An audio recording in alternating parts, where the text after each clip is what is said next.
so much for your time with us. My name is Bright Nana Amfo. This is News at 10. From now to 10:30, we'll tell you more about what's happening locally and on the international front. But quick look at the stories for you tonight, beginning from Accra here. Residents of Bachona Community 18 at Spintex Road in Accra want the construction of some 2 fuel stations in the community to be halted. Residents claim owners did not engage the community before a permit was issued them by the EPA. They fear lives might be lost should the fuel stations be allowed to operate. The Environmental Protection Agency says there is no law against the siting of fuel stations within residential areas.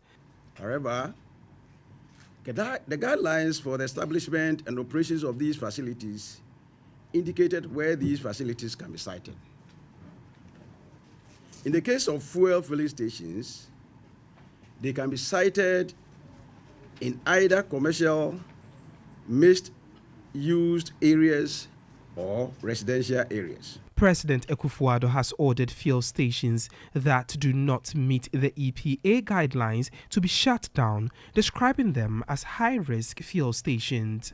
On the Spintex Road in Accra, 2 fuel stations are under construction, and residents there have expressed worry about the siting of the 2. The task force set to enforce the shutting down of fuel stations that do not meet the EPA guidelines may want to check the 2 as well.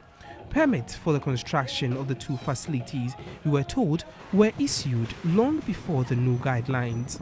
For fear of being victimized, residents would not speak on camera. Some say they will relocate if the fuel stations begin operation. On the other side of the road is the Excel Community School. School authorities say they have been pursuing the matter since February this year and have petitioned the Environmental Protection Agency, National Petroleum Authority, Tema Metropolitan Assembly and other relevant stakeholders. The response we got in July from the MPA then indicated to us that they had sent a committee to come around and do an assessment.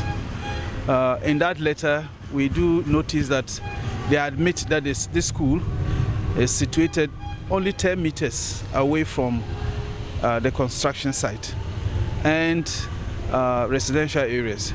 They also do notice that and accept in the letter that permits for the construction were received long before the new guidelines, telling us that the new guidelines frowned on situating filling stations so close to residential facilities and a school for this matter. He claims the community was not engaged before permit was issued for the project to begin.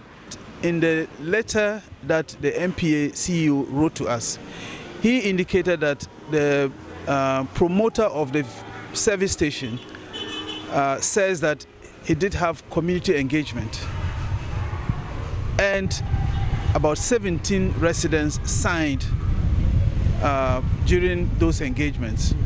We have found out that he was strict because the list of signatories that was attached to their letter to him, proving that they had engaged a community, was actually a copy of our signatures that were attached to the petition. With 350 children aged between 1 and 10, authorities fear they are at risk in case of a disaster from any of the 2 fuel stations. Though the school says it has its own safety measures, that will not entirely be a solution to the problem and called for closure of the fuel stations. For TV3, Kwabna Edu Jemfi, Accra. In other news, some primary 6 pupils of the Kinka Dinat Primary in the West Mamprusi district of the Northern Region have left their classroom as a result of marriage. Eva Atibuka reports school authorities fear losing those in primary 5 to marriage life as they enter their puberty stages. It is commonplace seeing teenage girls either pregnant or with babies at Kinkandina. Educationists say parents and children who are yet to value the importance of education, especially for girls in the community. Junior High School is the highest educational level for most girls here. Some are forced to marry and others voluntarily drop out of school to marry. On Tuesday, 8 a.m., this was the situation at King Kandina DA Primary School. Out of a total school population of 184 pupils, only 46 were present. 19 of them were girls. The door to Primary 6 was shut. The school lost all 7 girls to marriage. Some will not come, so they will keep on coming and going. So by the time they got to Primary 6, as they were supposed to be in Primary 6 by now, they remained 2. I just decided to let them join and go to the junior high school. The remaining males also stopped. The numbers at Primary 4 and 5 have started dropping, and teachers fear losing them also. Like that girl, I'm afraid about 2 of them. I think one has not come to school yet. She has left school for almost 2 terms.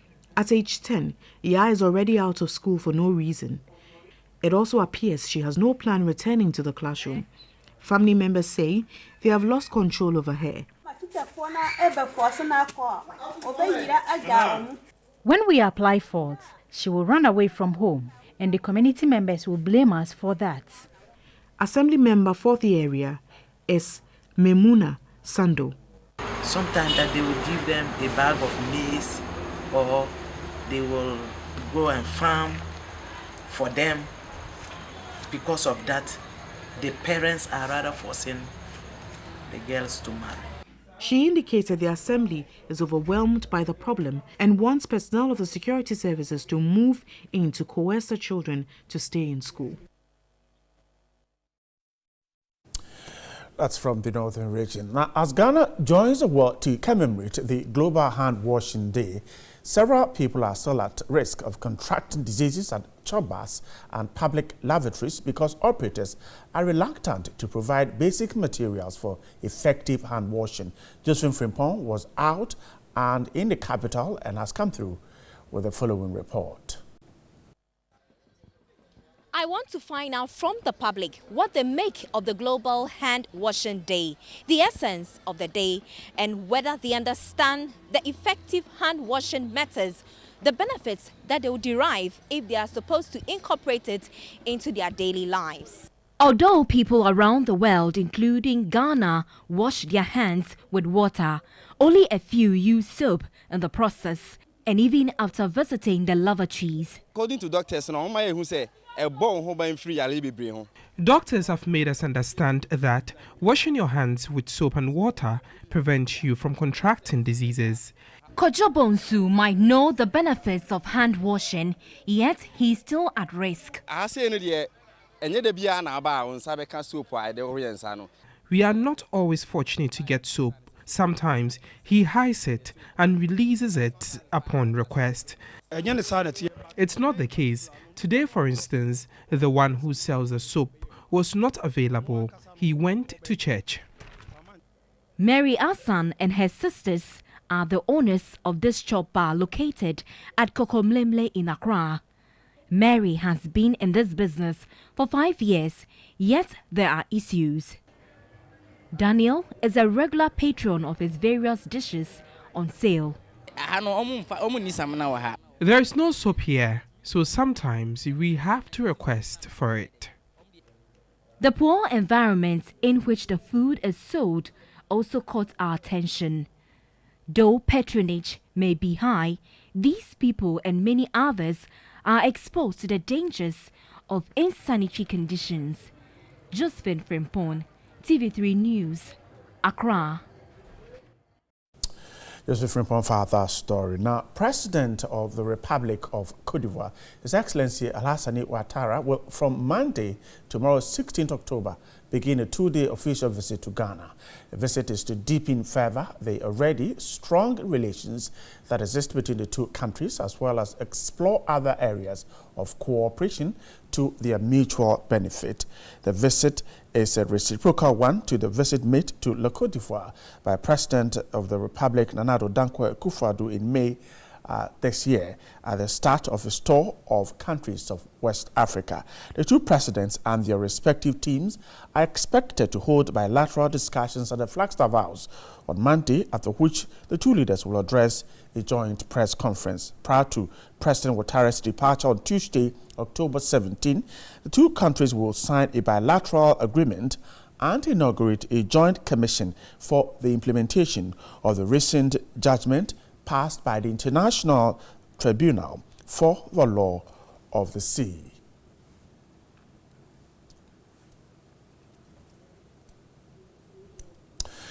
Meanwhile, the Accra Regional Police Command has announced a temporary closure of some roads in the capital ahead of the state visit of the Ivorian president on Monday, October 16, to Kwame Nkrumah Avenue towards the Central Business District, at Mills Highway from Jamestown towards Osu, and the Liberation Road towards the Central Business District will be closed to traffic from 11 a.m. until the ceremony is over. A release signed by the Regional Police Public Relations Officer, ASP Fia Tenge, therefore urged motorists to note the diversions and plan alternative routes before embarking on their journeys.